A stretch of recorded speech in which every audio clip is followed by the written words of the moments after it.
तो hello everyone, welcome back to the channel web for click. और आज हम बात करने वाले हैं डेसिमेट मॉडिफायर के बारे में। तो बिना टाइम वेस्ट करते हुए चलिए शुरू करते हैं। सबसे पहले मैं इनको यहाँ से डिलीट कर देता हूँ। डेसिमेट मॉडिफायर को समझाने के लिए सबसे पहले मैं ले लेता हूँ यहाँ पे एक यूवी स्फेयर। यूवी स्फेयर को मैं थोड़ा सा यहाँ पे बड़ा करूँगा। होम का बटन दबा के मैं इसको फोकस में ले लेता हूँ और ऊपर की साइड में थोड़ा सा मैं इसको यहाँ पे कर देता हूँ। अब हम इसमें अप्लाई करने वाले हैं डेसिमेट मॉडिफायर का। डेसिमेट मॉडिफायर को मैं जैसे यहाँ पे इस्तेमाल करूँगा, यहाँ पे मेरे सामने एक विंडो आ जाएगी। इसमें आपको 3 ऑप्शन मिलेंगे, कोलैप्स, अनसबडिवाइड और प्लेनर। साथ ही में आपको यहाँ पे रेशो का ऑप्शन मिलेगा जिसमें 1 लिखा हुआ है। 0 से 1 के बीच में हम इसको घटा बढ़ा सकते हैं।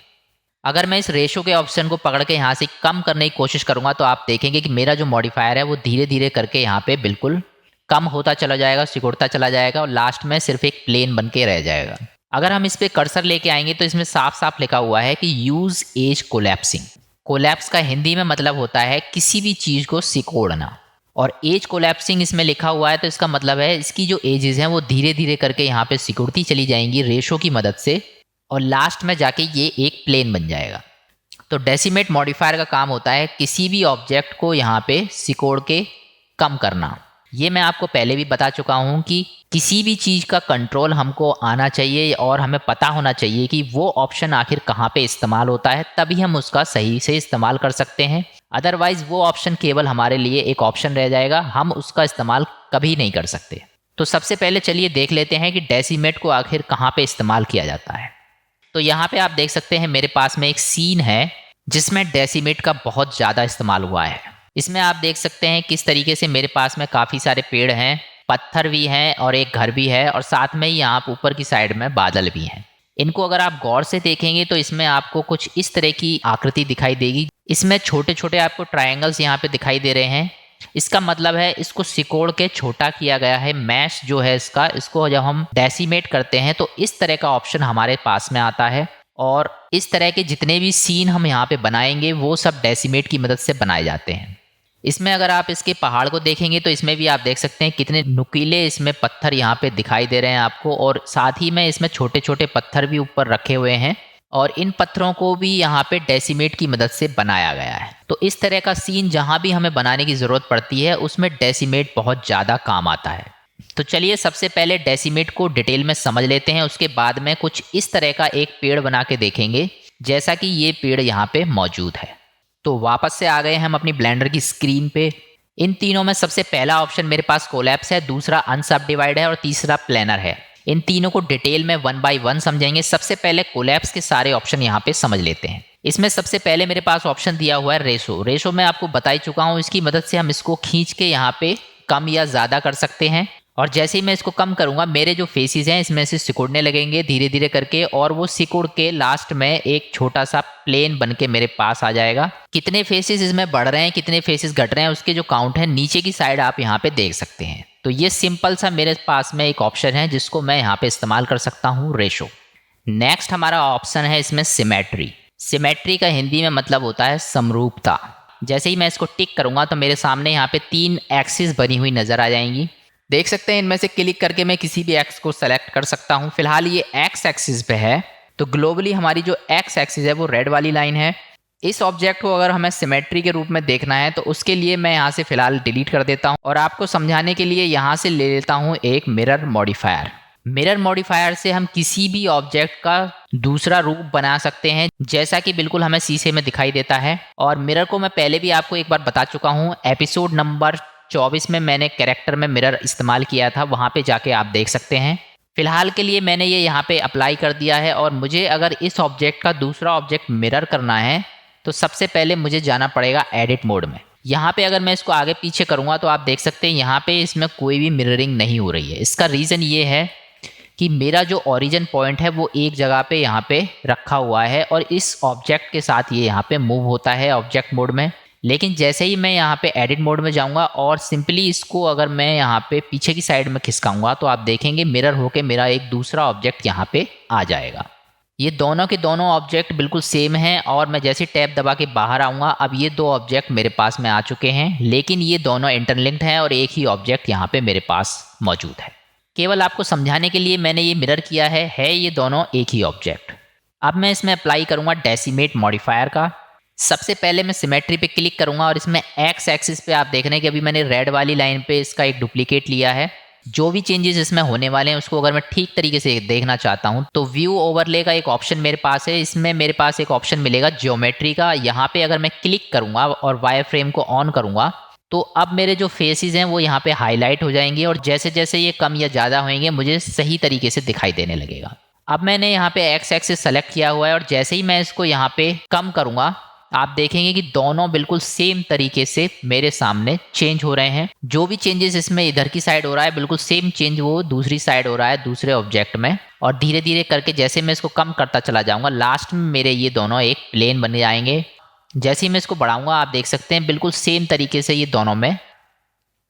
तो सिमेट्री का हम यहाँ पे इस्तेमाल कर सकते हैं जब भी हमें एक्स एक्सिस पे सेम ज्योमेट्री इनकी चेंज करनी है तो हम यहाँ पे इस तरीके से चेंज कर सकते हैं। फिलहाल के लिए आपने देखा कि एक्स एक्सिस पे ये बिल्कुल सेम तरीके से दोनों एक दूसरे को चेंज कर रहे हैं, लेकिन अगर मैं यहाँ से वाई सेलेक्ट कर दूंगा अब ये सेम तरीके से यहाँ पे काम नहीं करेंगे, ये अलग अलग तरीके से काम करेंगे और दोनों की ज्योमेट्री यहाँ पे अलग तरीके से कम होगी।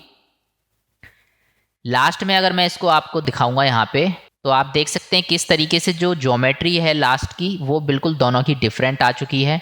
इसको थोड़ा सा मैं ऊपर आगे की साइड करूंगा तो यहाँ पे भी आप देख सकते हैं किस तरीके से ज्योमेट्री है वो दोनों की बिल्कुल अलग अलग तरीके से यहाँ पे कम हो रही है। इसी तरीके से अगर मैं Z को सेलेक्ट करूंगा तो ये दोबारा से ज्योमेट्री इसकी चेंज हो चुकी है और यहाँ पे इसमें भी अलग तरीके से दोनों की शेप है वो धीरे धीरे करके रिड्यूस होगी। जैसे ही मैं इसको यहाँ पे बढ़ाना शुरू करूंगा दोनों अलग तरीके से यहाँ पे फुल मोड में जाएंगे और यहाँ पे आप देख सकते हैं किस तरीके से दोनों की ज्योमेट्री यहाँ पे अलग तरीके से चेंज हो रही है। केवल एक्स एक्सिस पे ही यहाँ पे ये ज्योमेट्री काम करेगी क्योंकि इस समय ये एक्स एक्सिस पे है और जैसे मैं इसको कम करता हूँ आप देख सकते हैं किस तरीके से ये इसमें बिल्कुल सेम तरीके से ये दोनों की ज्योमेट्री यहाँ पे काम कर रही है। और लास्ट में आके ये दोनों के दोनों बिल्कुल सेम प्लेन बन जाएंगे क्योंकि ये दोनों एक दूसरे के अपोजिट हैं, इसलिए जितना ऊपर है उतना ही ये इसमें नीचे की साइड में बन के आ रहा है। तो इस तरीके से सिमेट्री का हम इस्तेमाल कर सकते हैं। अगर हमारा वाई एक्सिस पे ये दोनों ऑब्जेक्ट होंगे तो वाई पे क्लिक करेंगे हम और दोनों के दोनों ऑब्जेक्ट वाई पे बिल्कुल सेम तरीके से मॉडिफाइड होके कम होते चले जाएंगे। फिलहाल के लिए मैं इसको कंप्लीट कर देता हूं। तो ये था हमारा सिमेट्री मॉडिफायर। तीसरा हमारा जो ऑप्शन है वो है इसमें ट्रायंगुलेट।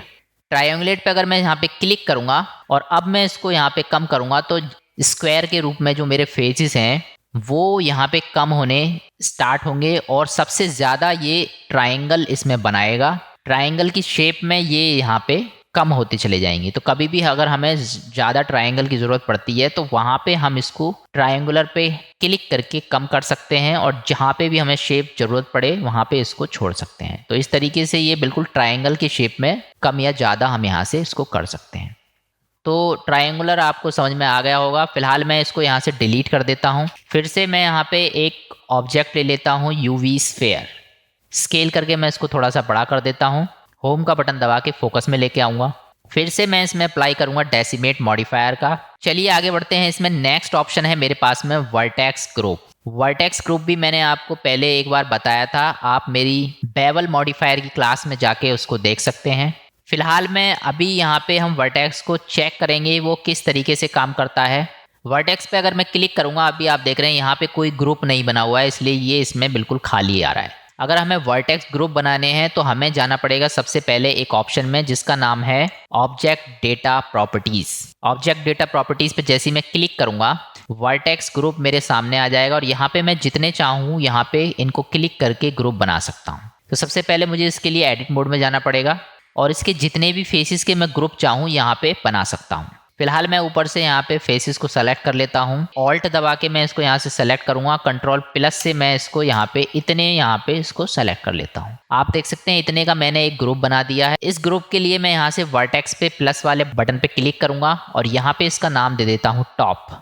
जैसे ही मैं यहाँ पे असाइन पे क्लिक करूंगा मेरा ये ग्रुप अब इसको असाइन हो चुका है और मेरे पास में एक वर्टेक्स ग्रुप आ चुका है। वापस से चलते हैं टैब दबा के ऑब्जेक्ट मोड में और जैसे ही हम मॉडिफायर पे जाएंगे इस बार मेरा वर्टेक्स ग्रुप में एक ऑप्शन यहाँ पे हाईलाइट हो जाएगा टॉप नाम का। इस टॉप को मैं जैसे ही मैं यहाँ पे सेलेक्ट करूंगा इस बार केवल जो भी मैंने ग्रुप यहाँ पे बनाया हुआ है वो ही ग्रुप यहाँ पे डेसिमेट होगा, बाकी का जो मेरा पोर्शन है वो यहाँ पे डेसिमेट नहीं होगा। और मैं जैसे ही इसको कम करने की कोशिश करूँगा, आप देखेंगे केवल उतना ही एरिया मेरा यहाँ पे डेसिमेट हो रहा है जितना मेरे को ज़रूरत है। नीचे का हिस्सा मेरा यहाँ पे ऐसे के ऐसे ही है। तो इस तरीके से आप इसका इस्तेमाल कर सकते हैं वर्टेक्स ग्रुप का, जहाँ भी आपको ज़रूरत पड़ती है आप इसको इस्तेमाल कर सकते हैं। तो वापस से मैं इसको पूरा कर देता हूँ और चलिए आगे बढ़ते हैं। सबसे पहले मैं आपको बता दूं कि यहाँ पे कोने पे आपको एक छोटा सा ऑप्शन दिखाई देगा एरो का, ये हमारा रिवर्स का ऑप्शन है या हम इसको बोलते हैं इन्वर्ट ऑप्शन। अगर मैं इस पे यहाँ पे क्लिक कर दूंगा तो ये यहाँ पे ब्लू कलर का हो जाएगा और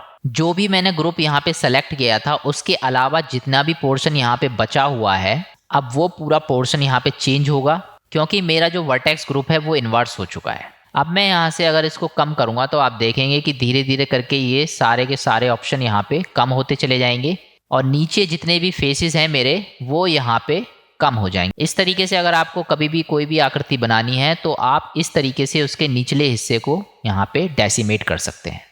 डायमंड की शेप या फिर बहुत सारी ऐसी शेप होती हैं जिनको हम इसकी मदद से बना सकते हैं। इन्वर्ट वाले ऑप्शन को यहाँ से हटा दूंगा तो मेरा ऊपरी हिस्सा जहाँ पे ये वर्टेक्स ग्रुप अप्लाई हुआ है केवल उतनी हिस्सा इसमें कवर होगा। तो इस तरीके से वर्टेक्स को आप इस्तेमाल कर सकते हैं, यहाँ पे इन्वर्स करके भी इस्तेमाल कर सकते हैं।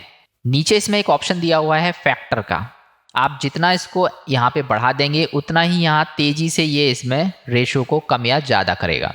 तो जब भी हमें वर्टेक्स ग्रुप की डिटेल में वीडियो बनाएंगे तब इसको और डिटेल में जानेंगे। फिलहाल यहाँ पे जो वर्टेक्स ग्रुप है वो आपको यहाँ पे समझ में आ गया होगा किस तरीके से हम यहाँ पे इसको इस्तेमाल करते हैं। फिलहाल के लिए मैं इसको यहाँ से डिलीट कर देता हूँ और फिर से एक ऑब्जेक्ट ले लेता हूँ यहाँ पे यूवी स्फीयर और उसको यहाँ पे स्केल करके बड़ा कर लेता हूँ। होम का बटन दबा के मैं इसको यहाँ पे फोकस में लेके आऊँगा। फिर से मैं इसमें डेसिमेट मॉडिफायर का इस्तेमाल करूँगा। अभी हमने देखा कोलैप्स के ये सारे के सारे ऑप्शन यहाँ पे किस तरीके से काम करते हैं। तो चलिए कोलैप्स का एक छोटा सा एग्जाम्पल बना के देखते हैं। कोलैप्स को और अच्छी तरीके से समझने के लिए इस तरह की एक ट्री बना के देखते हैं कि किस तरीके से हम इसमें डेसिमेट का इस्तेमाल करेंगे। तो चलिए शुरू करते हैं। फिर से हम आ गए हैं ब्लेंडर की स्क्रीन पे। अभी मुझे इस मॉडिफायर की ज़रूरत नहीं है तो मैं इस मॉडिफायर को यहाँ पे हटा देता हूँ। मेरे पास में एक यहाँ पे है यूवी स्फीयर। पेड़ बनाने के लिए हम कुछ भी ले सकते हैं। यूवी स्फीयर अगर हमें चाहिए यूवी स्फीयर से भी पेड़ बना सकते हैं। टैब दबा के चलते हैं इसके एडिट मोड में और यहाँ से ऊपर की साइड में वर्टिसेस को मैं क्लिक करके वर्टिसेस को हाईलाइट कर देता हूँ। सारे के सारे वर्टिसेस को अगर मुझे मर्ज करना है, एक जगह जोड़ना है, तो इसके लिए मैं सभी को सेलेक्ट करूँगा, राइट क्लिक लूँगा और यहाँ पे मेरे पास में एक ऑप्शन मिलेगा मर्ज वर्टिसेस। इसमें कहाँ पे आप वर्टिसेस को मर्ज करना चाहते हैं, एट द सेंटर, गोले के बिल्कुल सेंटर में वो मर्ज कर देगा या फिर एट कर्सर, जहाँ पे आपका कर्सर है वहाँ पे कर देगा। तो फिलहाल मैं इसको सेंटर में यहाँ पे मर्ज कर देता हूँ।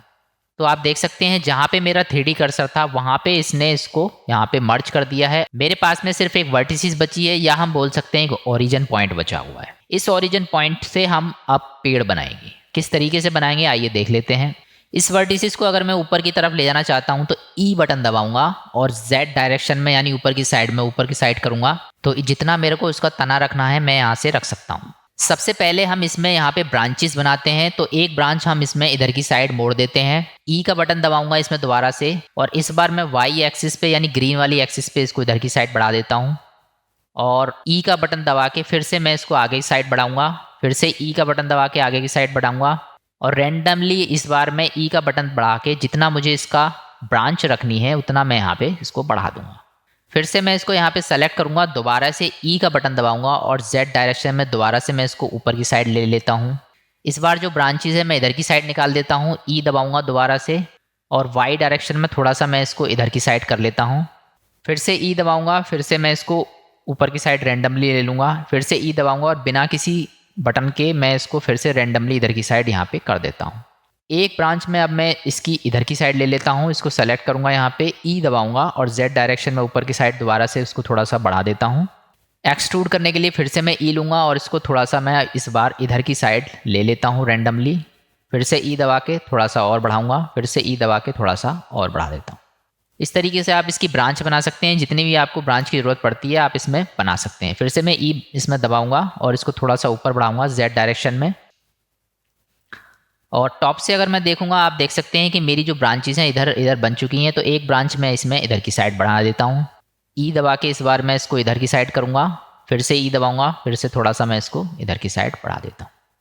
थोड़ा सा मैं इसको ई दबा के ऊपर की साइड में कर देता हूँ जेड डायरेक्शन में। अब आप देख सकते हैं किस तरीके से मेरे पास में ये एक पेड़ की ब्रांचेस बनी हुई हैं जो वर्टिसेस हैं। फिलहाल इनसे हम एक पेड़ बनाएंगे। टैब दबा के चलते हैं वापस से ऑब्जेक्ट मोड में। इस पर मैं क्लिक करूँगा, राइट क्लिक लूँगा और मेरे पास एक ऑप्शन यहाँ पे मिलेगा कन्वर्ट टू कर्व्स। सबसे पहले मैं इसको यहाँ पे कर्व में कन्वर्ट कर दूँगा। आप देख सकते हैं मेरे पास में एक ऑप्शन आ चुका है। अब मेरा जो ऑप्शन है वो ये है कि ये जो मेरा पहले मैश था अब वो इसमें कर्व बन चुका है। शिफ्ट ए दबाऊंगा, मैश मेरा ये सारे ऑप्शन आप देख सकते हैं ये मेरे मैश के ऑप्शन हैं। और कर्व जो आप देख सकते हैं, कर्व जो होता है वो एक लाइन होती है केवल जो वर्टिसेस की बनी होती है, और मैश जो होता है वो वर्टिसेस और फेसेस से बना हुआ होता है। तो इस तरीके से अब मेरा ये कर्व बन चुका है, या इनमें से भी हम कोई भी इसमें कर्व यहाँ पे ले सकते हैं और जो भी मैं आगे करने वाला हूँ उसको इस तरीके से इस्तेमाल कर सकते हैं। अब मेरा सबसे मेन काम है इसमें तना बनाना। उस तने को हम किस तरीके से बनाएंगे आइए देख लेते हैं। मैं इसको सेलेक्ट करूंगा यहाँ पे। अभी आपने देखा कि मैंने इसको कर्व में कन्वर्ट किया है। कर्व को कन्वर्ट करने के बाद में नीचे की तरफ मेरे पास एक ऑप्शन हाईलाइट हो जाएगा इसमें, जिसका नाम है ऑब्जेक्ट डेटा प्रॉपर्टी। पहले ये ट्रायंगल शेप में आया था, लेकिन कर्व पे मैंने क्लिक किया तो ये अब इस टाइप का यहाँ पे आने लगा है और इसमें जो ऑप्शन है वो यहाँ पे चेंज हो गए। वैसे तो इसमें बहुत सारे ऑप्शन हैं जिनको हम डिटेल में जानेंगे जब हम कर्व की क्लास करेंगे। यहाँ पे आप कर्व देख सकते हैं, इन सभी की क्लास करेंगे जब हम डिटेल में जानेंगे। फिलहाल के लिए मुझे जिसकी ज़रूरत है वो मैं यहाँ पे करता हूँ। सबसे पहले मुझे इसका तना बनाना है। तना बनाने के लिए मैं जाऊँगा, इसमें एक ज्योमेट्री का ऑप्शन मुझे मिलेगा। सबसे पहले ऑफसेट और एक्सट्रूड आप यहाँ पे मिलेंगे, लेकिन नीचे की तरफ मेरे पास एक ऑप्शन है बेवल का। ये जो बेवल है ये मेरा यहाँ पे काम करेगा और इसका जो तना है वो यहाँ पे बनाएगा। तो इसमें सबसे पहला ऑप्शन इसका डेप्थ का है। तो इस डेप्थ से मैं इसकी कितनी मोटाई रखनी है यहाँ पे इसको बढ़ा सकता हूँ। आप देख सकते हैं इसको किस तरीके से मैं यहाँ पे एक पेड़ का तना बना सकता हूँ, एक मैश बना सकता हूँ। तो मैं जैसे जैसे इसको यहाँ पे क्लिक करूंगा वैसे वैसे इसका जो साइज है वो यहाँ पे बढ़ता चला जाएगा। जितना भी साइज आपको रखना है आप यहाँ पे क्लिक करके इसको रख लेते हैं। मैं फिलहाल के लिए इतना रख लेता हूँ। आप देख सकते हैं ये अभी यहाँ पे खुला हुआ है। इसको अगर मुझे बंद करना है तो सबसे नीचे मेरे पास एक ऑप्शन है फिल कैप्स। फिल कैप्स करते ही ये यहाँ पे इसका बंद हो जाएगा। अगर आपको ये जो मैश है इसको थोड़ा सा और रेजोल्यूशन अच्छा करना है इसका, तो यहाँ पे नीचे रेजोल्यूशन का ऑप्शन है, इस पर मैं क्लिक करके इसमें और भी फेस ऐड कर सकता हूँ और इसको स्मूथ कर सकता हूँ। अब मुझे कुछ नहीं करना है, इसको अगर स्केल करना चाहते हैं तो स्केल कर सकते हैं। टैब दबा के चलते हैं एडिट मोड में और यहाँ पे जितने भी मेरे जो तने इसमें मोटे हैं उनको मैं यहाँ पे पतले कर लेता हूँ। जैसे ही मैंने इसको कर्व में कन्वर्ट कर दूंगा आप देख सकते हैं इस बार जो मेरे ऑप्शन है यहाँ पे चेंज हो चुके हैं और ऊपर जो वर्टिसेस है और फेसेस मेरे आते थे वो अब नहीं आ रहे हैं। उसका रीज़न ये है कि अब मेरा ये कर्व में कन्वर्ट हो चुका है और वर्टिसेस की मदद से ही मैं इसको यहाँ पे चेंज कर सकता हूँ। अगर मुझे ये चीज़ कम करनी है तो मैं इसको यहाँ से सेलेक्ट करूँगा और ऑल्ट के साथ एस दबाऊँगा और यहाँ से मैं इसको पतला कर सकता हूँ। तो जो भी एरिया आपको पतला करना है उसको सेलेक्ट करें और ऑल्ट के साथ एस दबाएंगे तो ये इसमें पतला हो जाएगा। इस तरीके से मैं यहाँ पे ये जो हिस्से हैं इनको ऑल्ट के साथ एस करूँगा और यहाँ पे इनको यहाँ पे पतला कर लेता हूँ। अगर मुझे ये ऊपर की साइड लेना है तो जी दबा के मैं इसको जेड डायरेक्शन में ऊपर की साइड बढ़ा सकता हूँ। तो इन सभी को मैं यहाँ से सेलेक्ट कर लेता हूँ शिफ्ट दबा के और ऑल्ट के साथ एस दबाऊँगा और इनको यहाँ से मैं पतला कर लेता हूँ। इस तरीके से आप इसको मैनेज कर सकते हैं। जो भी पोर्शन आपको चाहिए आप यहाँ से सेलेक्ट करेंगे। इसको मैं यहाँ से सेलेक्ट कर लेता हूँ, ऑल्ट एस दबा के इसको यहाँ पे थोड़ा सा पतला कर देता हूँ। इसी तरीके से मैं इनको सेलेक्ट करूँगा, ऑल्ट एस दबा के यहाँ से थोड़ा सा पतला कर देता हूँ इनको। और ये पोर्शन भी अगर मुझे पतला करना है तो ये पोर्शन मैं ऑल्ट एस से इसको पतला कर सकता हूँ। अब जो सबसे नीचे का जो तना है ये और थोड़ा सा बचा हुआ है, ऑल्ट एस से मैं इसको यहाँ पे थोड़ा सा बड़ा कर लूँगा ताकि ये पेड़ की तरह मुझे दिखाई दे।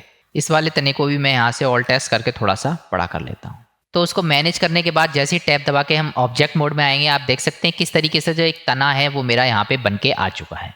वायर फ्रेम को मैं यहाँ से इसको थोड़ी देर के लिए बंद कर देता हूँ और वापस से इसमें मटेरियल मोड में चलते हैं और थोड़ा कुछ मटेरियल दे देते हैं इसमें। जो मेरा एक पेड़ का कलर होता है वो यहाँ से मैं इसमें मटेरियल असाइन कर देता हूँ और यहाँ से इसको थोड़ा सा मैं ब्लैक कर देता हूँ ताकि इसमें एक कलर आ जाए। अब मुझे अगर इसके पत्ते बनाने हैं तो मुझे सिंपली शिफ्ट ए दबाएंगे और एक यूवी स्फीयर ले लेता हूँ यहाँ पे और इसको मैं यहाँ पे सबसे ऊपर की साइड में रख दूंगा। इसको थोड़ा सा मैं स्केल करके छोटा कर देता हूँ। इसको सेलेक्ट करके शिफ्ट डी ले लेता हूँ यहाँ पे और एक मैं यहाँ पे इस साइड में रख देता हूँ और इसको थोड़ा सा मैं स्केल कर देता हूँ। फिर से मैं शिफ्ट डी दबाऊंगा। फिर से मैं यहाँ पे एक पेड़ का दूसरा साइड का एक पत्ता ले लेता हूँ, थोड़ा सा इनको छोटा बड़ा कर लेते हैं ताकि ये इसमें एक डिफरेंस मुझे यहाँ पे दिखाई दे। उसको मैं थोड़ा सा और स्केल करके बड़ा कर लेता हूँ। फिर से मैं शिफ्ट डी दबाऊंगा और नीचे की साइड में इसमें यहाँ पे एक इसको दे देता हूँ और इसको थोड़ा सा स्केल करके यहाँ पे सेट कर देता हूँ। फिर से मैं यहाँ पे शिफ्ट डी दबाऊंगा और एक मेरा जो लास्ट बचा है इसको मैं यहाँ पे सेट कर दूंगा। इस तरीके से मेरा जो पेड़ है वो यहाँ पे बन के आ चुका है, लेकिन अभी मेरा जो पेड़ है वो अभी इसमें पर्टिकुलर पेड़ नहीं लग रहा है। इसको मैं थोड़ा सा स्केल कर देता हूँ, थोड़ा अजीब सा मुझे यहाँ पे दिखाई दे रहा है। तो मैं सबसे पहले तो इनको यहाँ पे कोई कलर असाइन कर देता हूँ, किसी एक को सेलेक्ट करूँगा और यहाँ पे मैं इसको ग्रीन कलर यहाँ पे दे देता हूँ। यही कलर अगर मुझे सभी में अप्लाई करना है तो सबसे पहले मैं सभी को सेलेक्ट करूँगा, सबसे लास्ट में जो मेरा कलर जिसमें अप्लाई करना है उसको सेलेक्ट करूँगा। कीबोर्ड से दबाऊंगा कंट्रोल एल। यहाँ मुझे एक ऑप्शन मिलेगा लिंक मटेरियल्स का। लिंक मटेरियल्स पे मैं जैसे क्लिक करूँगा सभी के सभी में मेरा जो भी मटेरियल है वो ऑब्जेक्टों में यहाँ पे अप्लाई हो जाएगा और जिसमें भी मैं यहाँ पे चेंज करता हूँ ऑटोमेटिकली सभी में ये यहाँ पे चेंज हो जाएगा। तो इस तरीके से आप एक ऑब्जेक्ट से सभी ऑब्जेक्ट में यहाँ पे अप्लाई कर सकते हैं। अभी आप देख रहे हैं कि मेरा जो ट्री है वो इसमें ओरिजिनल ट्री नहीं लग रहा है जैसा मैंने आपको दिखाया था। सबसे पहले हम इसको डेसिमेट करेंगे ताकि इसमें थोड़ा सा लुक आए। तो चलते हैं अपना डेसिमेट मॉडिफायर पे और जैसे ही मैं इसमें एक पत्ती पे इसको यहाँ पे अप्लाई करूँगा, अगर आपको ट्रायंगुलेट करना है तो इस पर क्लिक कर लीजिए और जैसे ही मैं इसको कम करूँगा आप देखेंगे किस तरीके से ये मेरा डेसिमेट होके आ जाएगा। जितना मुझे ये डेसिमेट करना है उतना मैं यहाँ पे रख सकता हूँ। फिलहाल के लिए मैं इसको इतना रख लेता हूँ और जैसे ही मैं इसको यहाँ पे अप्लाई करूँगा ये मेरा इसमें अप्लाई हो जाएगा। जो भी पोर्शन मैंने इसमें चेंजेस किए हैं अगर मुझे बाकी पत्तियों में अप्लाई करना है तो मैं सिंपली इनको यहाँ से शिफ्ट दबा के सभी को सेलेक्ट करूँगा। सबसे लास्ट में जो मैंने जिसमें चेंजेस किए हैं उसको सेलेक्ट करूँगा, कंट्रोल एल दबाऊँगा और यहाँ पे मेरे सामने एक ऑप्शन आएगा लिंक ऑब्जेक्ट डेटा। जैसे ही मैं इसको यहाँ पे क्लिक करूँगा ऑटोमेटिकली सारे के सारे यहाँ पे चेंज हो जाएंगे। और अगर मैं इसको छोटा बड़ा करना चाहता हूँ तो जिस पत्ती को मुझे छोटा बड़ा करना है अपने हिसाब से इसको कर सकता हूँ। फिलहाल मुझे ये तना थोड़ा सा इसमें छोटा लग रहा है तो इसको मैं यहाँ पे बड़ा कर सकता हूँ। इसको मैं थोड़ा सा ऊपर कर देता हूँ। यहाँ पे चलते हैं टैब दबा के तने के एडिट मोड में और इसको थोड़ा सा मैं ई दबा के एक्सट्रूड करूँगा जेड डायरेक्शन में नीचे की तरफ। अब मैं इसको सेलेक्ट करूँगा और ऑल्ट एस दबाऊँगा और यहाँ पे इसको थोड़ा सा मैं बड़ा कर देता हूँ। ये जो पोर्शन है इसको भी मैं ऑल्ट एस दबाऊँगा और इसको यहाँ से चेंज कर दूँगा। एक चीज़ का विशेष ध्यान रखना है कि कर्व वाले ऑप्शन में ऑल्ट एस से मेरा ये स्केल होगा। अब आप देख सकते हैं किस तरीके से मेरा जो ट्री है वो थोड़ा सा अब इसमें उसका लुक यहाँ पे चेंज हो चुका है और कितना अच्छा मेरे को यहाँ पे दिखाई दे रहा है। तना भी अगर आपको थोड़ा सा इसमें डेसिमेट करना है तो उसको भी आप यहाँ से डेसिमेट कर सकते हैं। इसको हल्का सा मैं यहाँ पे डेसिमेट करूँगा तो आप देखें किस तरीके से अब मेरा ये इसमें एक शेप आ चुकी है। सेलेक्ट करके इसको थोड़ा सा अप्लाई कर देता हूँ यहाँ से। जैसे मैं यहाँ पे अप्लाई करूँगा आप देख रहे हैं ये मेरे पास में ऑप्शन दे रहा है कि कर्व के साथ में ये काम नहीं करता है। तो सबसे पहले हम करेंगे इसको क्या, यहाँ से मैं इस मॉडिफायर को हटाऊंगा और इसको सबसे पहले मैं यहाँ से मैश में कन्वर्ट करूँगा, कन्वर्ट टू मैश। फिर से ये मेरा फेसेस और एजेस में कन्वर्ट हो जाएगा और यहाँ से मैं डेसिमेट पे क्लिक करके इसको वापस से डेसिमेट कर सकता हूँ। तो इतना पोर्शन मैं इसमें कर देता हूँ ताकि ये मुझे थोड़ा सा सही में दिखाई दे और यहाँ से इसको अप्लाई कर दूंगा और ये इसमें अप्लाई हो जाएगा। इस तरीके से मेरा जो पेड़ है वो इसमें बन के आ चुका है। आप भी इसकी प्रैक्टिस कीजिए, इससे आपको पता लगेगा किस तरीके से मेरा जो कोलैप्स ऑप्शन है इसमें काम करेगा। तो आज की इस वीडियो में हमने डेसिमेट के कोलैप्स ऑप्शन को यहाँ पे समझा और सभी को डिटेल में समझा कि किस तरीके से यहाँ पे सारे ऑप्शन काम करते हैं। साथ में यहाँ पे एक एग्जाम्पल बना के देखा कि किस तरीके से हम कोलैप्स को यहाँ पे अप्लाई करते हैं। अब हमारे पास में यहाँ पे दो ऑप्शन मौजूद हैं, अनसबडिवाइड और प्लेनर। इस वीडियो को ज़्यादा लंबा ना करते हुए यहीं पे इसको ख़त्म करते हैं। अनसबडिवाइड और प्लेनर को हम डिटेल में समझेंगे और हमारा जो डेसिमेट का दूसरा पार्ट है वो नेक्स्ट वीडियो में मैं यहाँ पे कवर करूँगा।